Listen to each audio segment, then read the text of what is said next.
وَإِذْ قَالَ مُوسَىٰ لِفَتَاهُ لَا أَبْرَحُ حَتَّىٰ أَبْلُغَ مَجْمَعَ الْبَحْرَيْنِ، اور جب کہا موسیٰ نے اپنے اس نوجوان ساتھی سے جن کا نام یوشع ابن نون ہے کہ میں نہیں باز آؤں گا یہاں تک کہ چلتا رہوں اور پہنچ جاؤں مجمع البحرین تک، جہاں پر کہ دونوں دریا مل جاتے ہیں، او امضیہ حقبا، یا پھر میں چلتا رہوں گا چاہے وہ مجھے سینکڑوں برس گزر جائیں، میں چلتا رہوں گا۔ بتایا گیا تھا مجمع البحرین پر وہ ملے گا، اور خاص نشانی اس کی بتا دی گئی تھی کہ ہمارا وہ بندہ وہاں ملے گا تمہیں۔ اب مجمع البحرین پر بھی اختلاف ہے، ایک کا تو خیال یہ ہے، وہ جو نقشہ میں نے آپ کو دکھایا تھا، کہ یہ جو ریڈ سی ہے، اس کی جو دو کھاڑیاں ہو جاتی ہیں، تو ان کا جو مقام اتصال ہے گویا کہ وہاں بھیجا گیا کہ یہاں پر، لیکن صحیح رائے زیادہ جو ہے وہ یہ ہے کہ یہ جو دریائے نیل آتا ہے مصر میں، تو یہ سوڈان سے آتا ہے، تو دو دریا مل کر یہ دریا بنتے ہیں، النیل ازرق اور النیل الابیض، ایک سفید رنگ کا پانی ہے اور ایک بھی نیلے رنگ کا پانی ہے۔ یہ نقشہ ہمیں بھی اٹک پر نظر آتا ہے، دریائے سندھ جو تربیلا سے نکل کر پانی آتا ہے وہ نیلے رنگ کا ہے، اور جو دریائے کابل کا پانی آ رہا ہوتا ہے مغرب سے، تو اس کا وہ پانی گدلا ہے، اور کافی دور تک پھر ہمیں نظر آتا ہے کہ یہ دریائے کابل کا پانی چل رہا ہے گدلے رنگ کا، اور یہ صاف صاف پانی جو ہے دریائے سندھ کا چل رہا ہے۔ تو اسی طرح کا معاملہ وہاں پر ہے، نیل جو ہے نیلا نیل اور سفید نیل، النیل الازرق اور النیل الابیض، وہاں پر پہنچے ہیں کہیں، یہ یوں سمجھیے خرطوم کے آس پاس، کہ میں اب چلتا جاؤں گا۔ فلما بلغا مجمع بینہما، جب یہ پہنچ گئے اس دونوں دریاؤں کے ملنے کی جگہ پر، نسیا حوتہما، یہ بتا دیا گیا تھا کہ ایک جو مچھلی ہے تل کر اس کو ساتھ لے لینا تاکہ تمہارے وہ غذا کا کام بھی دے گی، اور اسی کو نشانی بنانا تھا اللہ نے بتانے کے لیے کہ کس جگہ پر وہ اس شخص سے ملاقات ہوگی۔ جب وہ پہنچے ان دونوں کی مجمع کے مقام پر، نسیا حوتہما، تو انہوں بھول گئے اپنی اس مچھلی کو، فاتخذ سبیلہ فی البحر سربا، اور وہ مچھلی جو ہے وہ زندہ ہو کر، حالانکہ بھنی ہوئی تھی تلی ہوئی تھی، وہ زندہ ہو کر اور اس نے وہ سرنگ سی بنا کر اور سمندر میں چلی گئی۔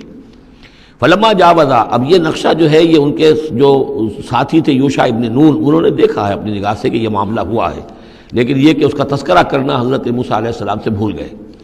فلما جاوزا، جب وہ وہاں سے آگے نکل گئے، قال لفتاہ آتنا غداءنا، انہوں نے اپنے اس نوجوان ساتھی سے کہا، خادم سے، کہ بھائی ہمارا وہ کھانا لے آؤ، ناشتہ لے آؤ، لقد لقینا من سفرنا ھذا نصبا، اب ہمیں اس سفر سے کوئی تکان طاری ہو گئی ہے، ایگزاسشن ہو رہی ہے۔ اور یہاں یہ نقطہ بیان کیا ہے مفسرین نے کہ چونکہ اس اصل مقام سے آگے نکل آئے تھے اس لیے اب تکان ہوئی ہے، ورنہ جو مقام تک پہنچنا تھا وہاں تک انہیں تکان کا کوئی احساس نہیں ہوا۔ قال ارأیت اذ اوینا الی الصخرۃ، اس نوجوان نے یہ کہا خادم نے کہ آپ دیکھیے، جب ہم اس چٹان کے پاس تھوڑی دیر کے لیے رکے تھے سستانے کے لیے، فإنی نسیت الحوت، تو میں اس مچھلی پر نگاہ رکھنا بھول گیا، اس کی حفاظت کرنا بھول گیا، وما انسانی الا الشیطان ان اذکرہ، اور شیطان نے مجھے بلائے رکھا کہ میں آپ سے ذکر بھی نہیں کر سکا۔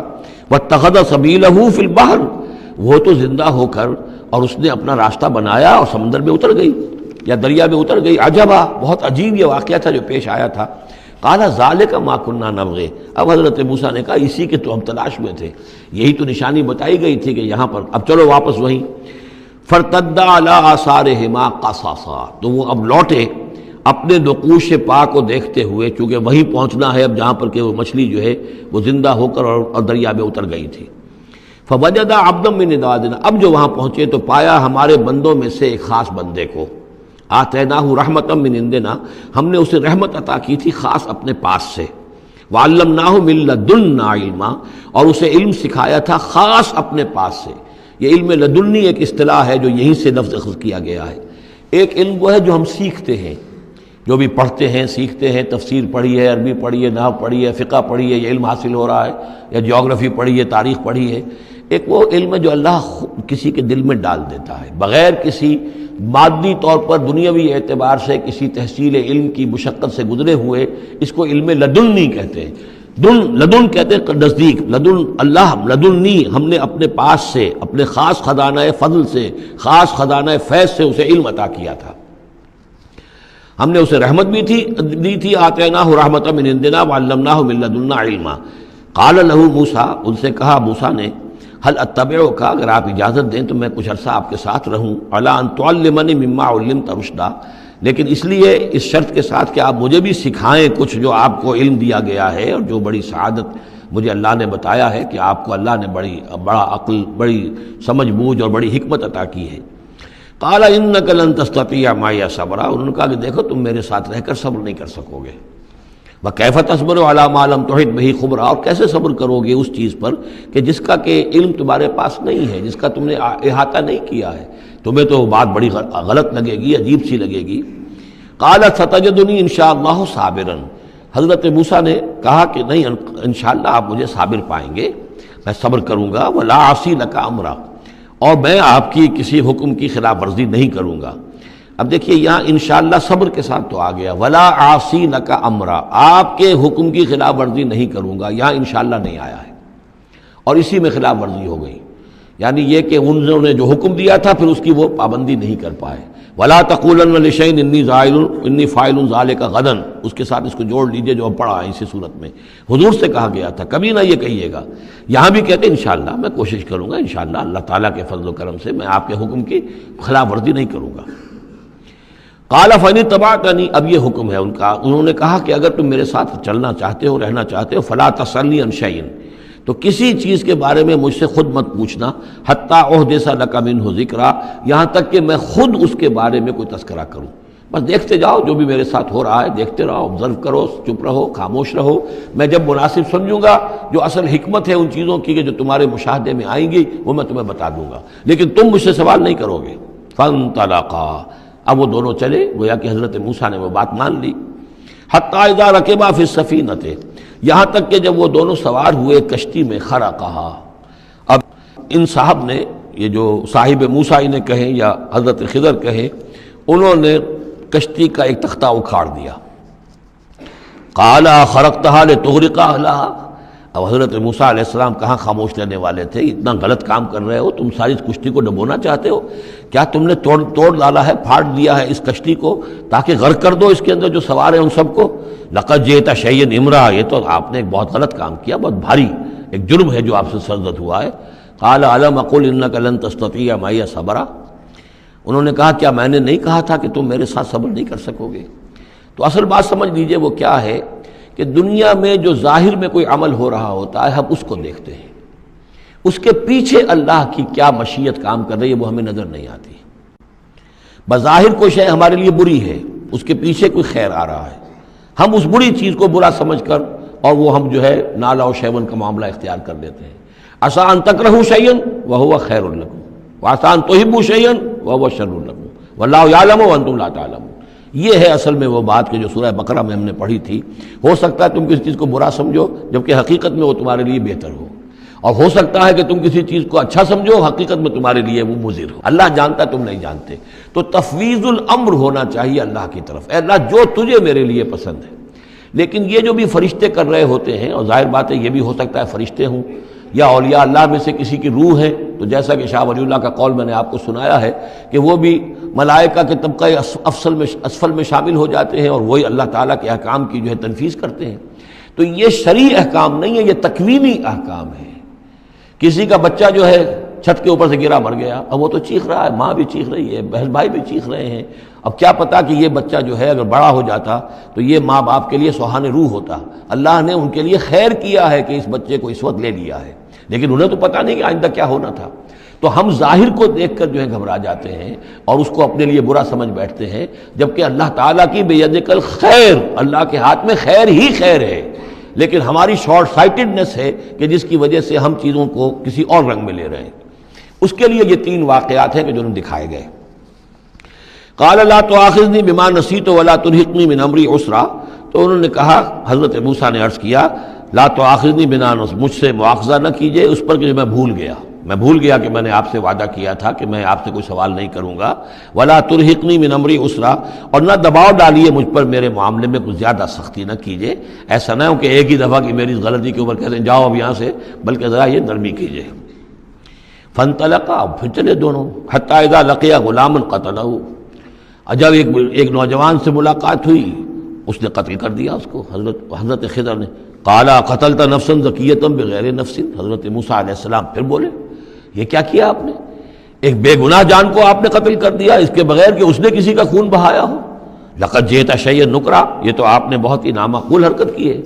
قال علم انک لن تستطیع معی صبرا، اب انہوں نے بھی ذرا ڈانٹ کے انداز میں کہا علم اقل لک، کیا میں نے نہیں کہا تھا تم سے کہ تم میرے ساتھ صبر نہیں کر سکو گے؟ قال ان سألتک عن شیء بعدها فلا تصاحبنی، حضرت موسیٰ نے عرض کیا کہ اچھا ٹھیک ہے، اب اگر تیسری مرتبہ مجھ سے غلطی ہو جائے، دوسری مرتبہ اور مجھے معافی دے دیں، اگر اب میں اس کے بعد کوئی آپ سے سوال کروں تو پھر ٹھیک ہے، آپ مجھے اپنے ساتھ نہ رکھیے گا، فلا تصاحبنی، پھر یہ کہ میں اپنا راستہ لے لوں گا۔ قد بلغت من لدنی عذرا، میری جانب سے آپ نے جو ہے حجت قائم کر دی ہے، اور آپ عذر جو ہے اب آپ کر سکتے ہیں کہ آپ میرے ساتھ مجھے اپنے ساتھ نہ رکھیں، یعنی خطا میری ہے۔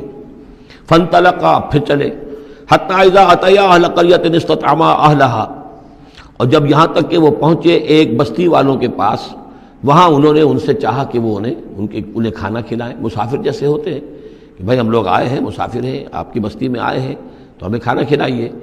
فَأَبَوْا أَن يُضَيِّفُوهُمَا، تو وہاں کی بستی والوں نے، وہ ایسے کچھ کٹھور اور شقی لوگ تھے، انکار کر دیا ان کی ضیافت سے، انہیں کچھ کھانے کو نہیں دیا۔ فَوَجَدَ فِيهَا جِدَارًا، وہاں انہوں نے دیکھا ایک دیوار، يُرِيدُ أَن يَنقَضَّ، کہ بالکل گرنے کو ہے، ٹوٹنے کو ہے، گرنے کو ہے۔ فَأَقَامَهُ، تو وہ حضرت خضر نے اس کو سیدھا کر دیا، بنا دیا اور سیدھا کر دیا، مضبوط کر دیا۔ قَالَ لَوْ شِئْتَ لَاتَّخَذْتَ عَلَيْهِ أَجْرًا، تو حضرت موسیٰ نے پھر کہا کہ اگر آپ چاہتے، یہ اتنے ناہنجار لوگ، انہوں نے مسافروں کو کھانا تک نہیں دیا، اور آپ نے بغیر مزدوری لیے ہوئے ان کا کام کر دیا، ان کی یہ دیوار سیدھی کر دی۔ لو شئت لاتخذت علیہ اجرا، آپ اس پر اجرت طلب کرتے ہیں ان سے، اور یہ جو اجرت سے جو ہے بہرحال ہم جو ہے کچھ نہ کچھ کھاتے پیتے۔ قال ھذا فراق بینی و بینک، کہ بس یہ اب میرے اور آپ کے درمیان اب علیحدگی کا وقت ہے۔ سأنبئک بتأویل ما لم تستطع علیہ صبرا، اب میں تمہیں بتائے دیتا ہوں اصل راز اور حقیقت ان چیزوں کا جس پر کہ آپ صبر نہ کر سکے۔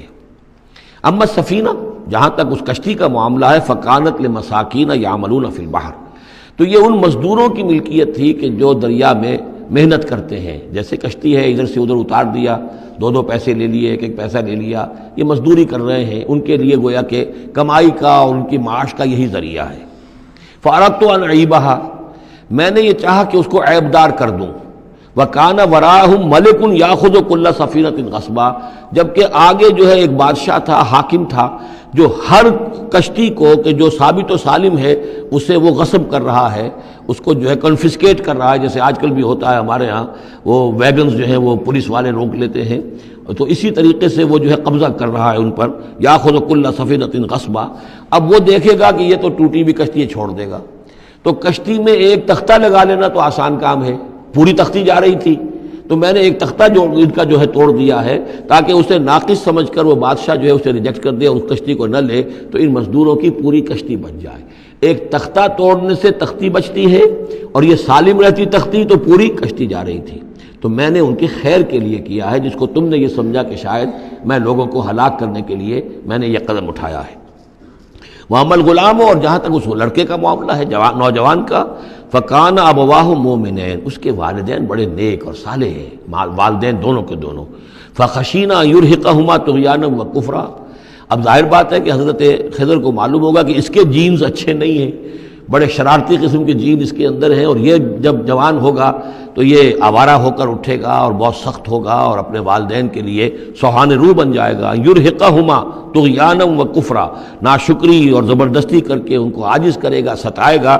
فاردنا یبدلہما ربہما خیرا منہ زکاۃ واقرب رحما، تو ہم نے یہ چاہا کہ ان کا رب ان کے لیے بدل دے، اس سے بہتر اولاد اسے دے، بیٹا دے دے کہ جو اس کے لیے پاکیزگی میں بھی اور شفقت اور رحمت میں بھی اس سے بہتر ہو، جو ان کے لیے بڑھاپے میں سہارا بن سکے۔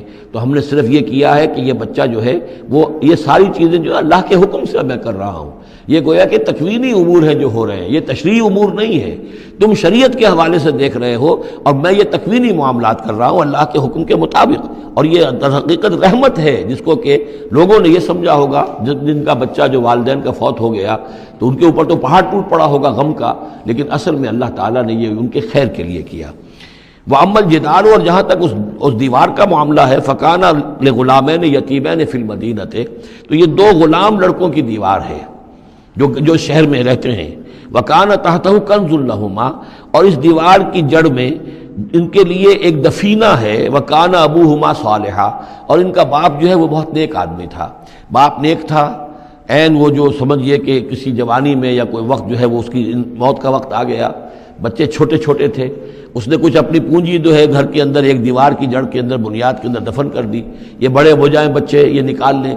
اب چونکہ وہ نیک تھا لہذا اللہ تعالیٰ کی طرف سے اس کا اہتمام ہو رہا ہے۔ دیوار اگر اس وقت گر گئی ہوتی تو یہ خزانہ ظاہر ہو جاتا، اور ابھی وہ بچے جو ہیں وہ چھوٹے ہیں، تو لہذا یہ لوگ جو ہیں بستی والے کتنے ناہنجار ہیں جنہوں نے ہمیں کھانے کو نہیں دیا ہے، وہ کیا یتیموں کے اس مال کا لحاظ کریں گے؟ وہ سارا کا سارا اس مال کو قبضہ کر لیں گے۔ تو میں نے وہ دیوار بنا دی ہے۔ کان ابوہما صالحا، ان کا باپ بہت نیک آدمی تھا۔ فاراد ربک یبلغا اشدہما، تو آپ کے رب کا یہ فیصلہ ہوا کہ یہ دونوں بچے جو ہیں اپنی پوری جوانی کو، پختگی کو، بلوغت کو پہنچ جائیں، ویستخرجا کنزہما، اور پھر وہ اپنا خزانہ نکال لیں۔ رحمتا من ربک، یہ تینوں امور آپ کے رب کی رحمت کا منظر ہے۔ بظاہر جو بھی نظر آ رہا ہے، تو دنیا میں جو حالات و واقعات ہو رہے ہیں یہ حقیقت دنیا کے اعتبار سے ہم اس کے ظاہر کو دیکھتے ہیں، اور ظاہر کے حوالے سے ہی دل گرفتہ ہو گئے، رنجیدہ ہو گئے، نقصان ہو گیا، یہ ہو گیا۔ ہاں اے فلک پیر جواں تھا ابھی عارف، کیا تیرا بگڑتا جو نہ مرتا کوئی دن اور، مرثیوں پر مرثیے کہے جا رہے ہیں۔ یہ سب کچھ ہوتا ہے، لیکن یہ کہ یہ پتہ نہیں ہوتا کہ اللہ تعالیٰ کی طرف سے جو بھی ہے وہ خیر ہے، اسی میں بھلائی ہے۔ تو بندہ مومن کا کام کیا ہے؟ تفویض الامر الی اللہ، اپنے معاملات کو اللہ کے حوالے کر دے، راضی برضائے رب، جو اللہ کی طرف سے آیا کہ ہر چساقی ماریخت عین الطاف است، رحمتا من ربک، یہ سب کچھ رحمت تھا، رحمت ہے آپ کے رب کی طرف سے۔ وما فعلتہ عن امری، یہ میں نے اپنے جی سے نہیں کیا ہے، میرا فیصلہ نہیں ہے۔ یعنی یہ جو بھی تھے، چاہے فرشتے تھے اور چاہے کوئی نیک انسان ہے جنہیں اللہ نے بہت لمبی زندگی دے دی ہے، چاہے یہ کوئی روح ہے کہ جو انسانی شکل میں پھر آ گئی ہے، کہ جو اللہ تعالیٰ نے کسی ولی اللہ کی روح کو جو ہے وہ طویل زندگی دے رکھی ہے، کوئی بھی ہے، اس سے کوئی فرق واقع نہیں ہوتا، لیکن یہ کہ وہ در حقیقت کارکنان قضاء و قدر کی فوج میں ریکروٹ ہو گئے۔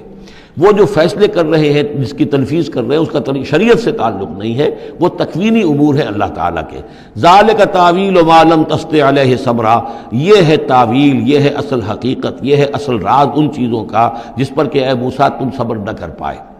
اب اس کے بعد جو ایک رکوع میں واقعہ آ رہا ہے ذوالقرنین کا، تو جو بھی 1-2 منٹ ہمارے پاس ہے اس میں میں تھوڑی سی تمہید بیان کیے دیتا ہوں کہ تو ایک سوال یہ بھی تھا کہ ذوالقرنین کون ہے؟